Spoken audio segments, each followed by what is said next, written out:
everyone doing? Amazing. I'm very excited to be here. Welcome. I'm Elizabeth. I make playful agitprop for the she's, theys, and sworn enemies of Tucker Carlson.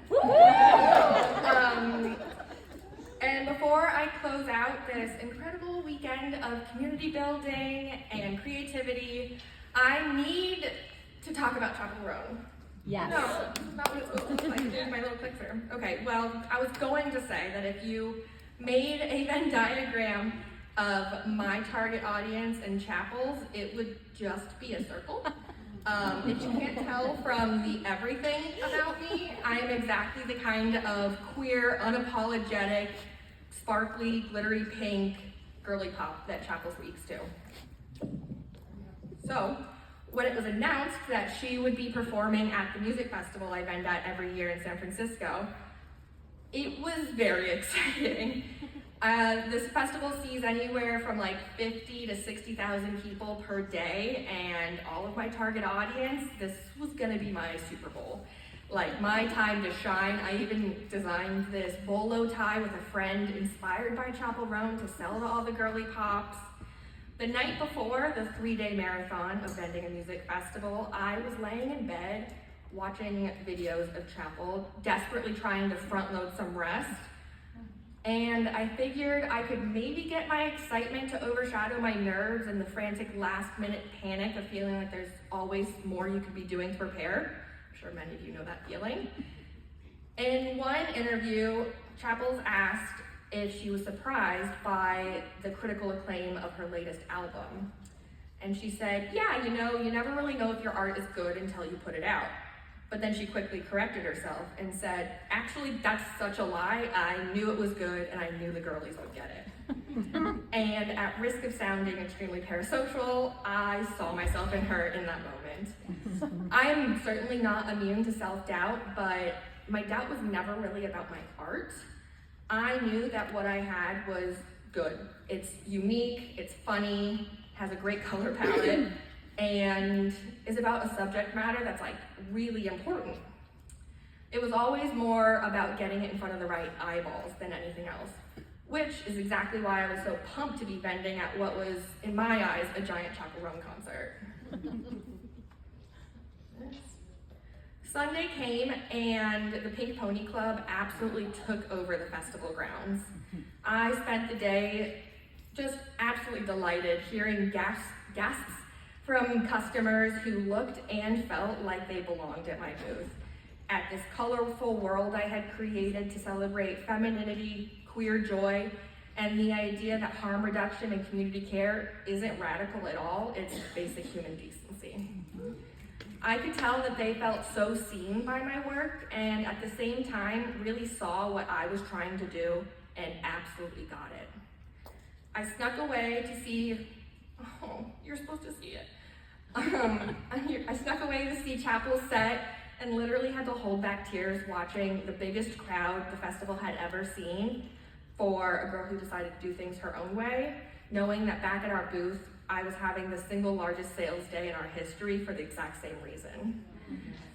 We made $13,000 that day, and if you can't tell that big dip, that's when Chapel was playing. So if there's any uncertainty that that was my target audience, it is proof. Now, is it going? Okay. Now let's zoom out to where my journey started. Technically, the Peach Fuzz started 7 years ago, but it was actually a lifetime in the making. I've always been very creative and very passionate about challenging authority figures in the pursuit of justice. Two things that aren't really associated with great financial success, and thus were relegated to the category of hobby by my hyper-practical mind.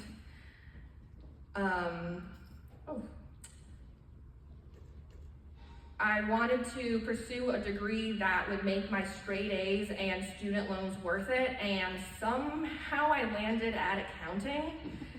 But so far, my idea of doing something that would pay the bills and could support my crafting habits that I would keep as after work things that I did just for myself, it was working.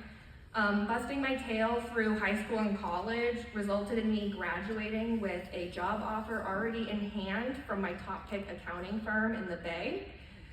It was the most money I'd ever seen. So as a new graduate, I was like, oh yeah, I made the right decision. And if that wasn't enough, they also offered bonuses to us. I could get $3,000 if I passed my certified public accounting exams in the first year of employment, or I could get $7,000 if I passed them before I started. Any guesses which one I went with? Obviously the 7K offer. Never mind the fact that it takes most people 12 to 15 months to pass all 4 exams. I would push back my start date, move back home with my parents, and try to crank out all 4 exams in just 6 months. My confidence was absolutely delusional, but I had made up my mind and I'm nothing if not stubborn. Ooh, I don't think that's right. Okay. Moving back in with your parents after college is a massive, we'll call it a culture shock. Layer in the fact that college had turned me into a very passionate baby feminist that back home was in the very red state of Arizona. And I'm sorry to mention him, but Trump had just been elected. I felt like I was suffocating. I was constantly being told that my frustration or concern with downright Hitlerian anti-immigration policies or women being literally murdered on college campuses for turning down a date with an incel was just me being overdramatic. That I was working myself up over, something that didn't impact me? I was no longer in the bubble of my liberal arts college, and I realized just how dire the situation was. Hearing these things from crazies on the internet is certainly one thing, but hearing it from your parents, the people who you always thought or knew meant well, and were trying to teach you, the child, about how to go out into the world and be the nicest, kindest, most empathetic version of yourself that you can, how could even they fall into this trap of ignorance is bliss when there were such miscarriages of justice in front of them? The angst and revolutionary potential within me was at a fever pitch, and spending my days neck deep in tax prep textbooks, I was desperate for a creative outlet to express this fervent rage building within me. Screaming on the internet, you should really care what happens to other people, your neighbors, even if you don't know them, just didn't feel like enough anymore. I'm having trouble clicking this button. Okay. I started channeling my frustration into illustrations that I sold on print-on-demand sites like Redbubble and donated the profits to causes that I cared about. The perk of these print-on-demand sites is there's no risk of storing inventory, but I could still get my little after-hours creative fix and do my part in this new political hellscape. I chose the shop name that got me the most disgusted looks from my family, and the Peach Fuzz was born. The first organization that I was really passionate about raising money for was Planned Parenthood. I learned from working with them in college that they have 2 branches. One that funds their clinics where they provide affordable life-saving healthcare, to which donations are tax deductible, and one that lobbies and fights the legal battles to protect our rights to these clinics, to which donations are not tax deductible because it was a political action fund. The clinic side had no problems with funding, but without the incentive of tax benefits and mounting legal battles under this new administration, the political action fund had developed a serious need. This was where my accounting knowledge first came in, and I'm gonna get a little nerdy with you for a second, but just bear with me.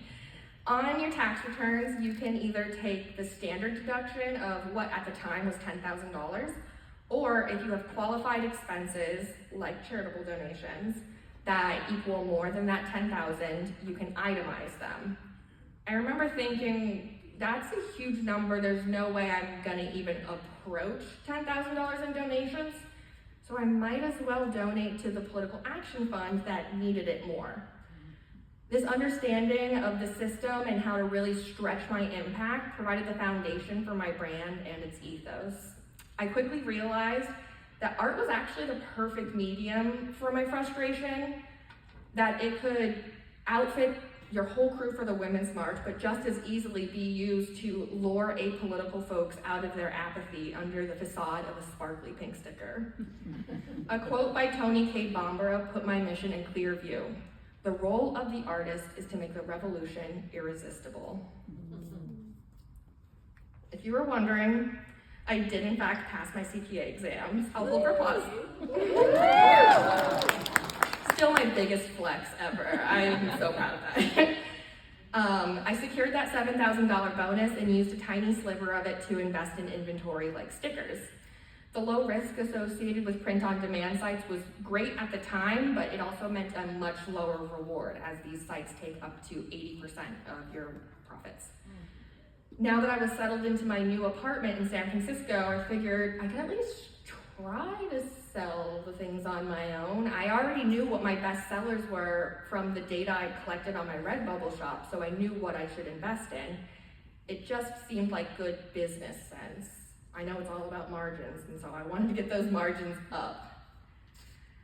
For the next 2 years, I did everything possible to grow my new little Etsy shop while putting in sometimes 70-hour work weeks at my accounting job. I did tax accounting, so I really screwed myself there.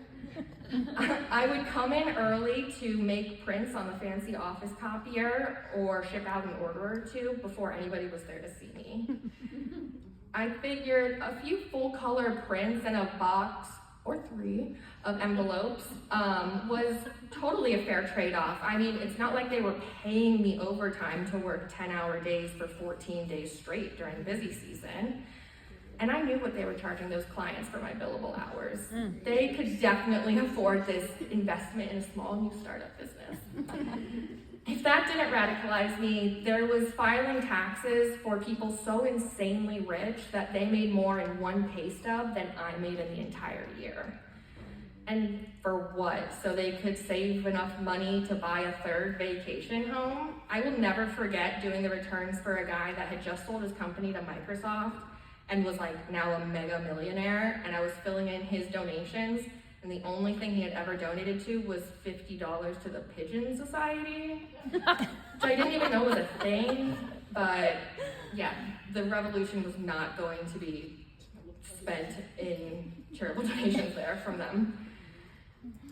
And don't even get me started on the landmine that is managers who ask you about your personal life, only to mention your transparency as a negative in your performance reviews. I will say I went back to my performance reviews to write the speech, and I finally threw them all away. So that was, if nothing else, that was worth it. Thank you. I had no clue how to find balance between who I was becoming outside of work and who I was supposed to be showing up as in the office. Obviously, I wouldn't curse or tell the partners about how I had just started my period and cried on the bus home from every day from work. But I didn't see the downside in sharing that I made $400 selling stickers and pins along the route of the Women's March. I thought, shouldn't that be an incredible sign of my business acumen and entrepreneurial spirit? They did not feel that way. My creativity was seen as a liability in this world governed by, well, that's how it's always been done. One busy season, we were all having problems with our software crashing multiple times a day, partners and interns alike. It was a real equalizer. While my returns were rebooting, I made a little paper racetrack on the wall and gave a little paper card to each of my coworkers that they could move forward along the racetrack each time their system crashed. I thought it would be a fun little morale booster amidst this unifying headache we were all having that I cannot stress enough was at the worst time. It was like end of March, early April. It was bad. It was a nightmare scenario. The partners did not find the humor or joy in my little activity, which I only found out about through a passive-aggressive game of Slack telephone.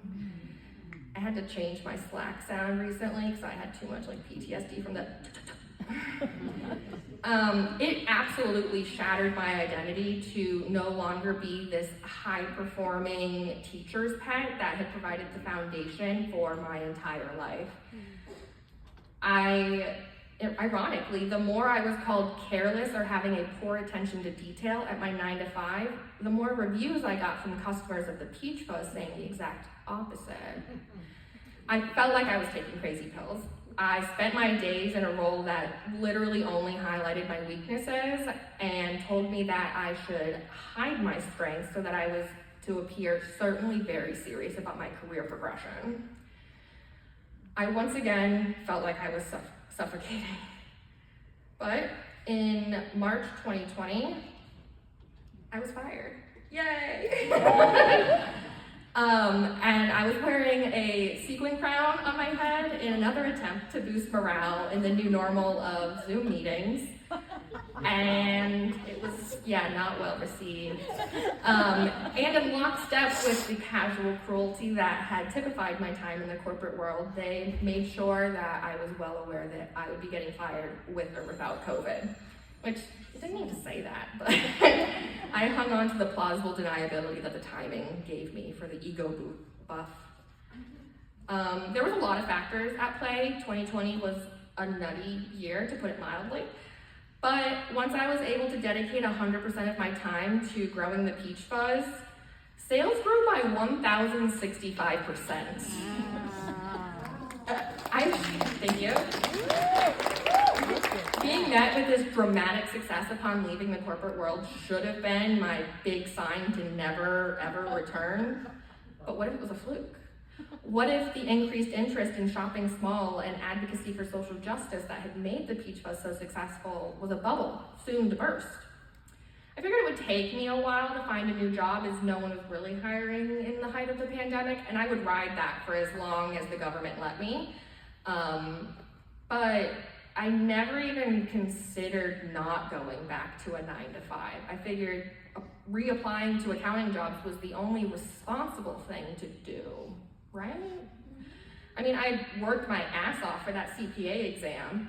How would I get continuing education or lock down a 401k or health insurance for that matter without following the straight and narrow path defined only by stable employment?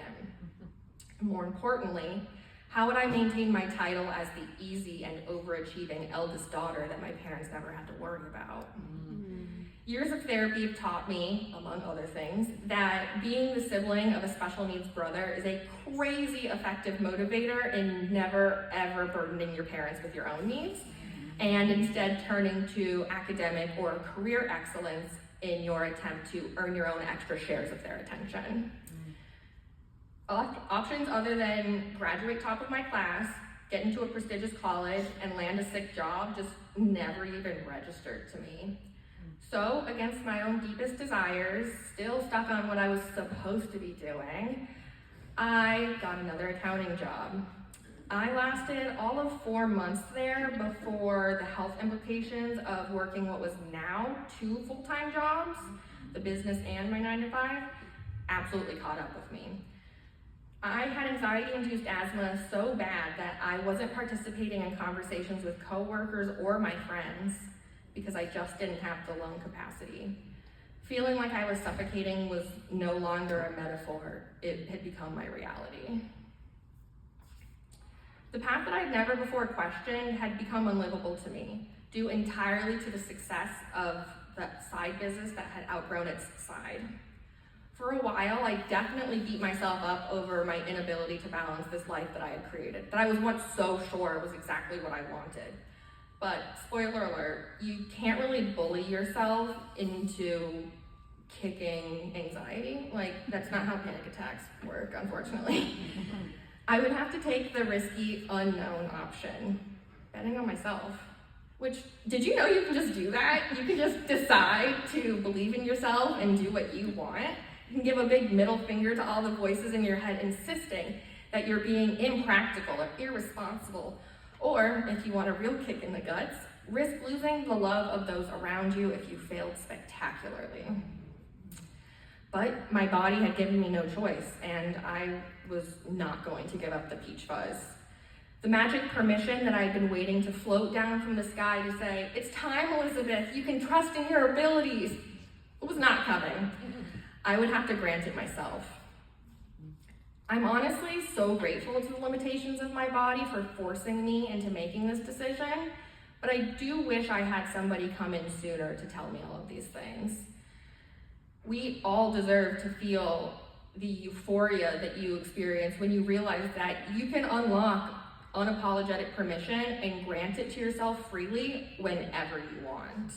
It was life-altering, and it's something that still motivates me to try to be that voice that comes in sooner for other people. What would you do with radical, sweeping, uninhibited permission? I want you to grab your worksheets and take a second to think about what you can grant yourself in order to unlock your fullest potential. I think I'm on page 37. Yeah, okay. When I quit my job, I gave myself permission to be exactly who I wanted to be. This year, I've been working on giving myself permission to ask for help, and currently have 3 employees who are keeping the ship afloat while I'm here this weekend, which is still a very surreal statement, but thank God for those girls. Go ahead, give yourself what you need. I'm gonna take a water break.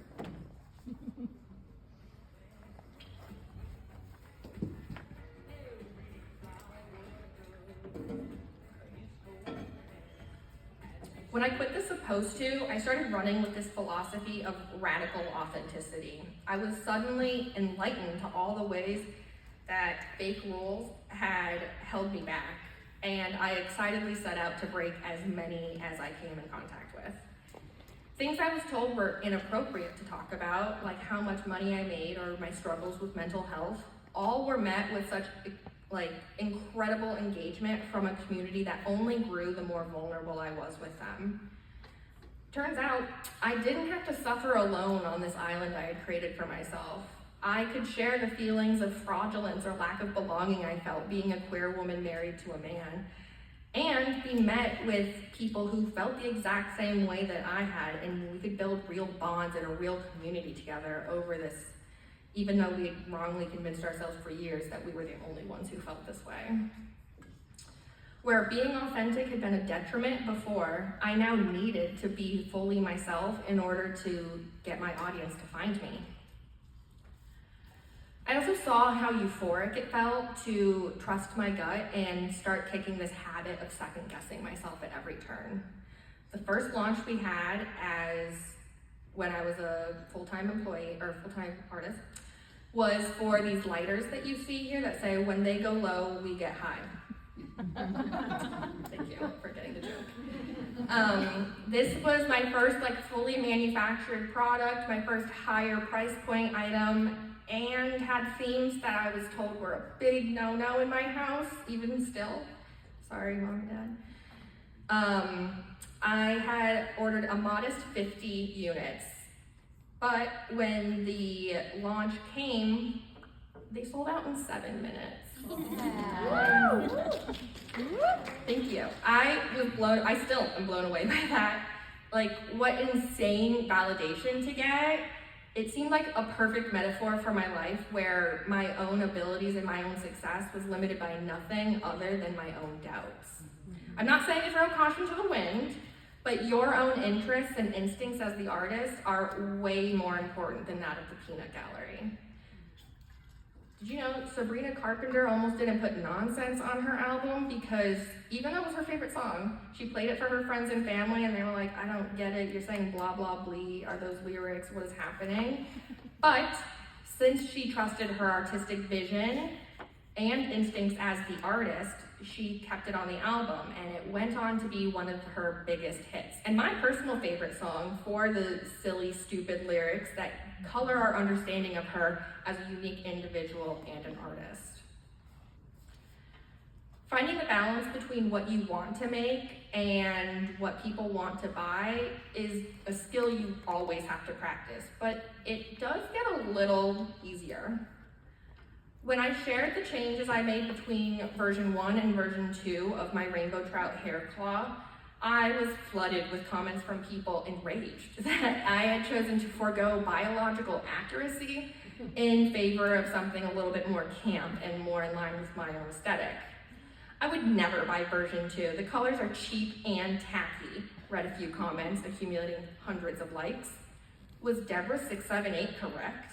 Had I made the wrong decisions? Was I being stubborn in the face of real feedback from my audience? I read another comment, which I never recommend doing, but it's inevitable. The rhinestones totally ruin it. I'm sorry, I've never seen rhinestones ruin anything. The absurdity of this comment shook me awake to the realization, these were not my customers. I think a lot of artists think that they need to appeal to everybody and have this super broad audience, but when you dilute your artistic vision, you run the risk of serving up lukewarm art that doesn't really connect with anybody. Trying to serve these naysayers would be doing a real disservice to my own audience that I had already cultivated on being 100% myself, an audience that always got it. The art market is incredibly saturated, and having good designs can really only take you so far. I knew that if I was going to stand out, I would have to differentiate myself with my most unique asset, that CPA license. My stint as a rich person accountant taught me that the taboo of discussing pay, and most other things, serves only to benefit those in power, and if something didn't change, creative freedom would remain a luxury reserved only for adult children's trust funds. No thanks. As the nerdy kid in school, I learned firsthand that sharing your answers to the homework can win you tremendous favor with people who would otherwise never look in your direction. Why not try that tactic here? My accounting background was certainly unique amongst makers, and I was excited to share it because I wanted to feel useful. Okay, that time went by a lot quicker than I thought. We're gonna skip that. Holy moly.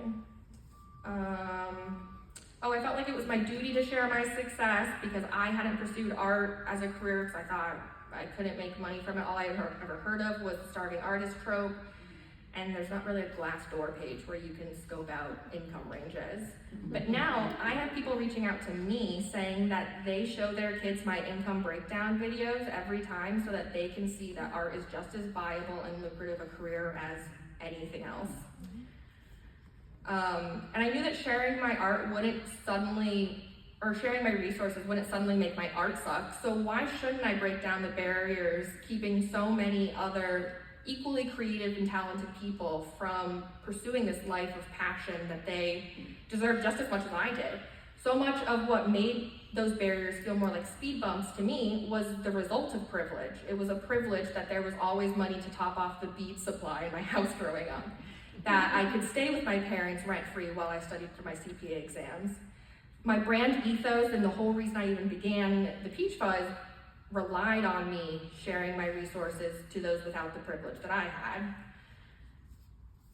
On my path to radical self-acceptance, yeah, that's a great picture of me. I also granted myself the permission to be difficult, which is really just standing up for yourself, but I'm a woman, which means I have a lifetime of society telling me to shrink myself and to never ever rock the boat. But you've probably figured out by now, getting into good trouble is kind of my thing. And my addiction to challenging authority was always a much better indicator of my confidence than my knowledge of what the monetary value of my artwork was. So when the LGBTQ resource group of a multi-million-dollar company reached out asking if I would donate product to them for their Pride goodie bags, I stifled the knee-jerk reaction to say, oh yes, of course, whatever you say, and instead penned my favorite email to date. I appreciate your efforts to make your workplace inclusive, but asking your queer, independent artist community for freebies while you are a publicly traded company is not a precedent I would like to help you set. Thank you. They changed their tune so fast, and wouldn't you know, they had $1,500 to spend with me. Crazy. The whole thing made for an incredible TikTok saga and really demonstrated the success that you can have in demanding your worth. And it was a great opportunity for other artists to come together and share our experiences with what I can only call corporate audacity. All of this transparency, I hoped, would make it much harder for my fellow artists to be taken advantage of in the same way that I had been when I didn't know that I could charge more than $30 for a commission piece, which is so painful to think about now. Now when I'm afraid, I think about the less experienced artists who could potentially fall victim to pay-to-play schemes or corporations all too happy to exploit an artist just excited to get an email. And it was a very mutually beneficial relationship. Even in situations where I was unsure whether or not I had made the wrong decision to share resources, the information and the benefit always came back to me. I'm gonna skip that one. How much time do I have? You said that 5 minutes ago. Okay, I will tell the story then. While my passion for spitting in the face of late-stage capitalism really fueled me, I was, again, not immune to doubt. So when I shared my resources with a peer who was in my same realm, and their products went mega viral, I was terrified. My confidence was suddenly shattered. Had I made the wrong decision? Were the competition-obsessed econ bros actually right? Was this the other shoe finally dropping? And how come I wasn't as successful as they were? I mean, we were doing the exact same things, and amidst this spiral of self-scolding, the friend in question texted me, thanking me for helping her. She had spent the last $100 in her bank account on samples, and the success of her new products had allowed her to leave an abusive relationship, to get out from under her student loans, and revitalized her art career when it was on its last breath. Suddenly, it was all in perspective. I could have a very real role in other people's stories, or I could let my fear keep them out of them altogether. And I hate being left out, so that was not an option. My jealousy was so not on brand, but it also didn't serve me. Comparison among your peers is absolutely inevitable, but indulging your insecurities is not. What would happen if you used comparison not as a way to tear yourself down for not doing enough, but as a way to clarify for yourself your niche and what makes you different from your peers? Are they doing something better than you, or is their mission just different? Do you even want to be doing what they're doing? Reframing this spiral has helped me feel more secure in what I do and what I bring to the table, and a lot less likely to measure my success using someone else's ruler. Do I have that friend muted on social media to make these feelings of imposter syndrome easier to stifle? Hell yeah, I do. But I've given myself the permission to ease the burden of showing up the way that I really want to. Capitalism tells us that your fellow worker is your enemy, that success is like a pie and more for them will inevitably mean less for you.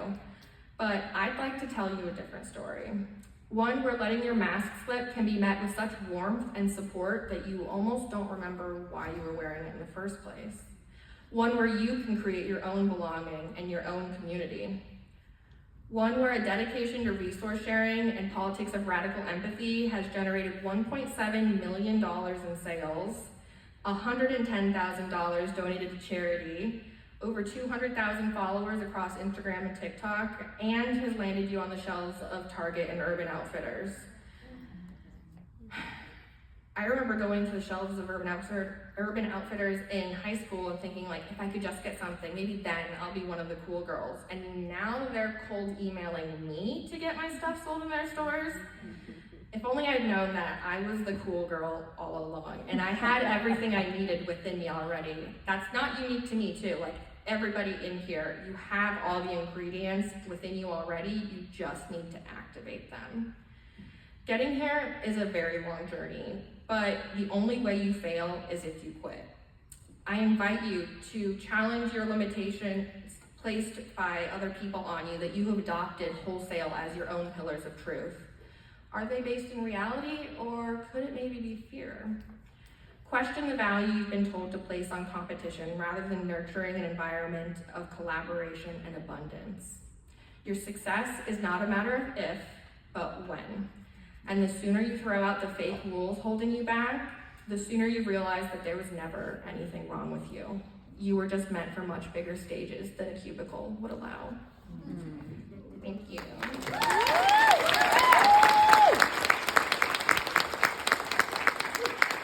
Okay, everybody, you know the drill. Let's get into those Q&As. Slido.com 2135615. That was awesome. Thank you. So colorful. Sorry, technical difficulties. Here we go.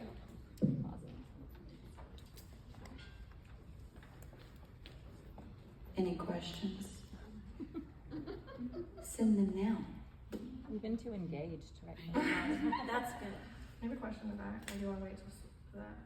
You have a question? Sure. I have a question back there. Sorry, I figured I'd just circumvent. Break the rules. Yeah. Yeah. I was actually gonna ask if you could give some examples of fake rules Sure. and just like spout them off to inspire. Yeah, a fake rule that you shouldn't share things with people because you're afraid of being judged. The fake rule of letting people see what you're working on before it's totally perfect and finished. The fake rule of having to be professional, period. I refuse to not include smiley faces in my emails now, because why wouldn't I? Yeah, that you have to be like buttoned up and reserved, and you can't smoke pot and still be a kick-ass business owner. Like all of those things and they're different for each person. Like everybody has different rules that they've been forced into their head. But yeah, those are my big ones. That's great. What creators inspire you? I'm really inspired by Issa of Gentle Thrills and Ashen Chess. Those are the two big ones. But I started doing small business coaching, and truly, like, all the people that I do the coaching with are so inspirational to me because they're like still in the trenches of it. I can kind of sit back now, luckily, and like just let it run. But like people that are dealing with all the new algorithm rules and stuff, like they inspire me big time. Questions?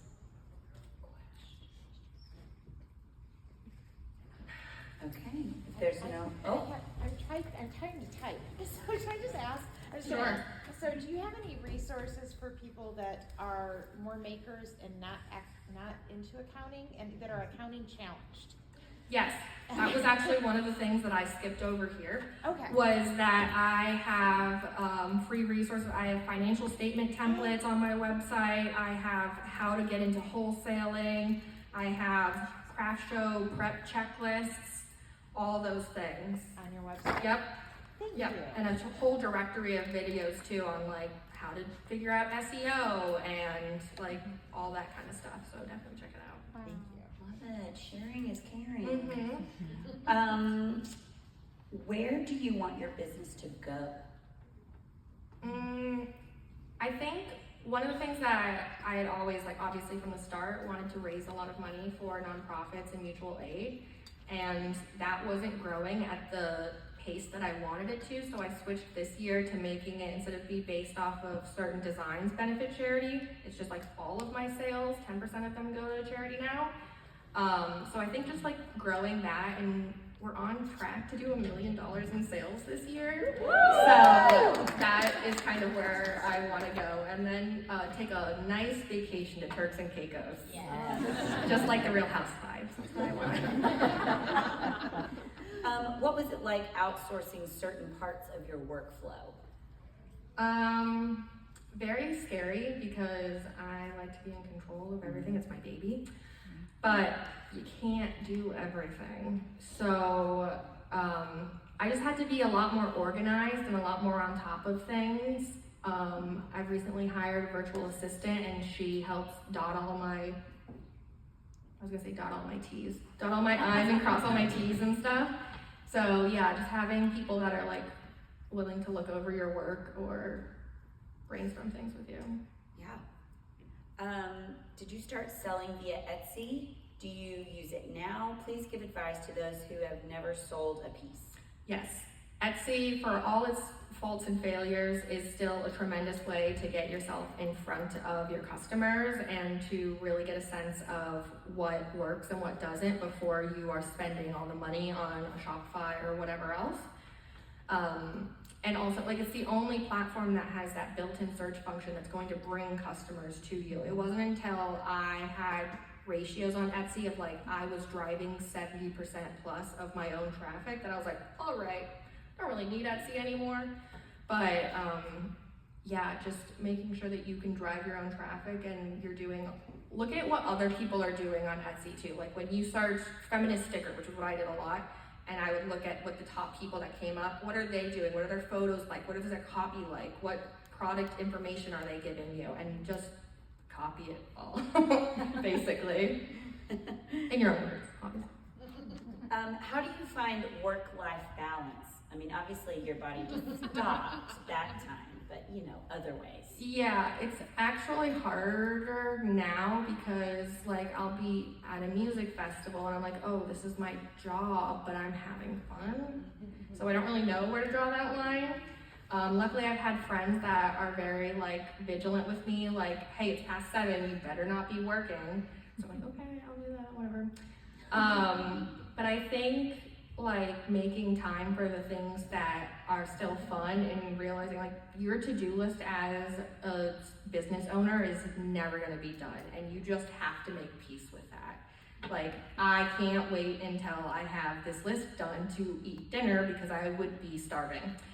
So just setting like guidelines and parameters for yourself that you vigilantly stick to is a really important one. Where did you hire a virtual assistant? So I put out a call on my Instagram and we got 633 job applicants. So if anybody needs a great VA, I have a list of like hundreds of them. But yeah, I'm very lucky that I have a lot of people reaching out to me for that. But in the past, it's just been like asking peers who they are working with or if they know of anybody, or other small business owners that have extra time to spare because they understand what goes into it. Yeah. Have you ever had problems with bots stealing your designs? Oh yeah. Oh yeah. You were saying please. Yeah. I have, and especially now, like doing hair claws, they have been mega ripped off by Temu and stuff. Just, I'm sure you guys know this, but a lot of people don't. Anything you see on Temu is absolutely stolen work. Like, there's no ifs, ands, or buts about it. Same with Shein and stuff, but whatever. And I got a lawyer actually from the friend that I had given resources to, and they told me how to set stuff up and get copyrights and how to do DMCA filings and stuff. So now I'm just playing this perpetual game of whack-a-mole, but at least it's a little more under control now. Yeah. What tips can you give for shipping products?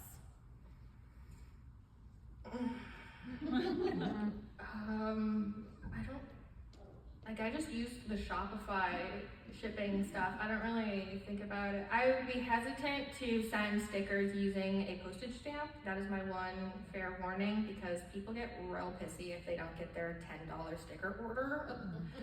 So, yeah, just making sure that there's always tracking and that you have a lot of boxes. Also, collect boxes from your neighborhood, from your friends, whatever. There's no shame in sending things out in a reused Amazon container. Like, that's one of my pillars of just like, we reduce waste anywhere we can, and people are like, oh, I love this, instead of being like, that's so unprofessional.